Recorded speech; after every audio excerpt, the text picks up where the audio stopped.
સંસ્થા વિશે શીખી ગયા, બરાબર છે। બીજો પ્રકાર આવે છે સ્થાનિક સ્વરાજ્યની સંસ્થાઓનો, તો એ શહેર વિસ્તારની એટલે શહેરી પ્રશાસન। તો શહેર વિસ્તારમાં પણ સ્થાનિક સ્વરાજ્યની સંસ્થાઓ જેવું તમને કહી ગયો હતો। તો ઘણી વખત શું થાય કે નાનકડું નગર હોય પણ એની વસ્તી વધતી જાય, બરાબર, વસ્તી વધે ને, ગામડામાંથી લોકો આવે ત્યાં વસે, એટલે એ 25,000 કે તેથી વધુ વસ્તી હોય ને, 25,000 કે તેથી વધુ વસ્તી હોય ને, તો ત્યાં નગરપાલિકા સરકાર મંજૂરી આપે, બરાબર। એ રાજ્ય સરકાર વિધાનસભામાં ઠરાવ કરીને આવી નગરપાલિકાઓની રચના કરે, બરાબર। એ પ્રમાણે મહાનગરપાલિકાઓની પણ રચના કરે। હાલમાં નવસારી જિલ્લો જે છે હવે એને મહાનગરપાલિકામાં મંજૂરી આપવામાં આવી, એ પ્રમાણે આગળ જતા વલસાડથી આપણે વલસાડ પાસેથી આગળ જઈને વાપી આવે છે એને પણ મહાનગરપાલિકા બનાવવામાં આવી, બરાબર ને।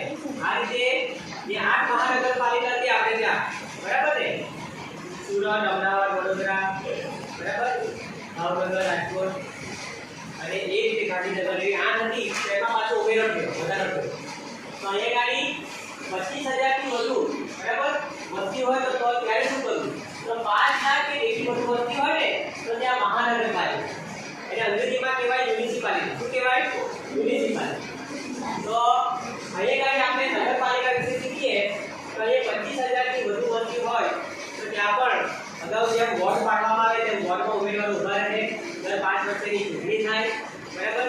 આ સ્થાનિક સ્વરાજ્યની ચૂંટણી બધી એક સાથે થાય શહેરમાં અને ગામમાં, બરાબર, 5-5 વર્ષે હવે આવશે ટૂંક સમયમાં, એક વર્ષમાં। તો આ રીતે વોર્ડમાં ઉભા રહી ઉમેદવાર ચૂંટાય, બરાબર, ત્યારે ચૂંટાયેલા ઉમેદવારમાંથી શું બનાવવામાં આવે? પ્રમુખ અને ઉપપ્રમુખ બનાવવામાં આવે, પણ એને શું કહેવામાં આવે? મેયર, બરાબર।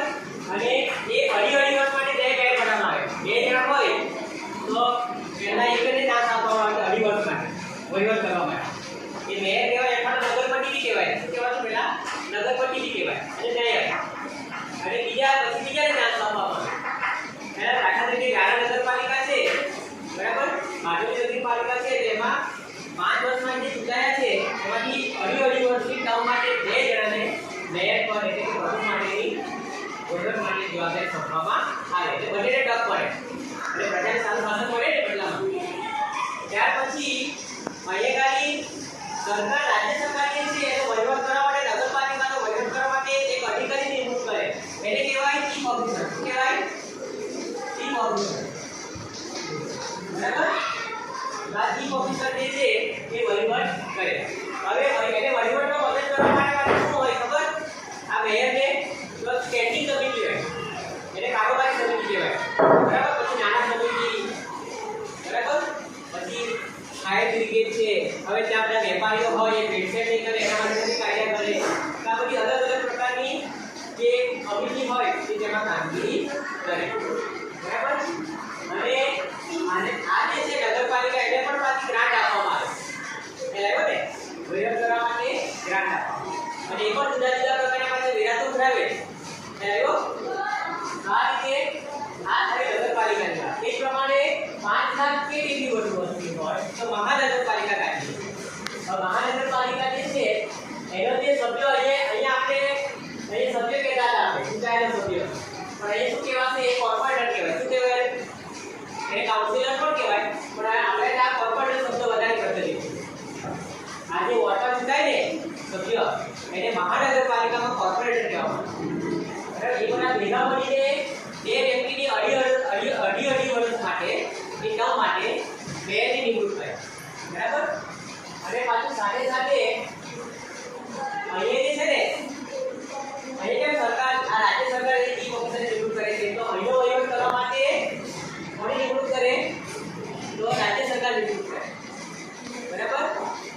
અને એ જે છે અહીંયા જે રીતે ચીફ ઓફિસર તરીકે ઓળખાય ને, તો ત્યાં મ્યુનિસિપલ કમિશનર કહેવાય। શું કહેવાય?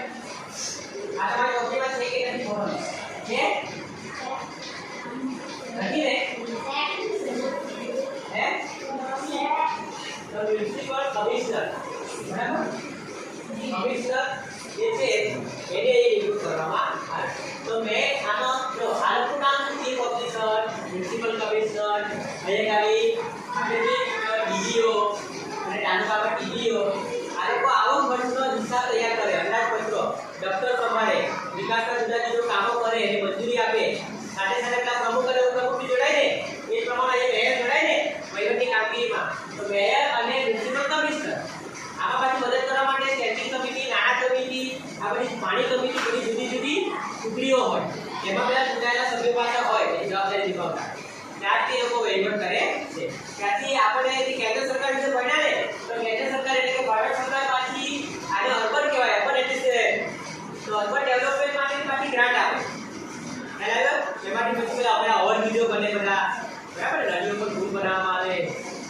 રસ્તાઓ ખુલ્લા કરવામાં આવે, ગટર લાઈનની સુવિધા આપે, બરાબર, ગંદકી ના ફેલાય એના માટે પેલી પાલિકાની ગાડીઓ કામ કરે, બરાબર ને, એટલે મોટા મોટા ડસ્ટબિન ને બધું મૂકે કે નહીં, બરાબર ને, કન્ટેનર મૂકે મોટા મોટા, એટલે પછી પાડવામાં આવે, પછી રાત્રિ સફાઈ કરવામાં આવે, રાત્રે દીવાબત્તી કરવામાં આવે, જેથી કરીને ચોરી લૂંટફાટ નહીં બને શહેરમાં.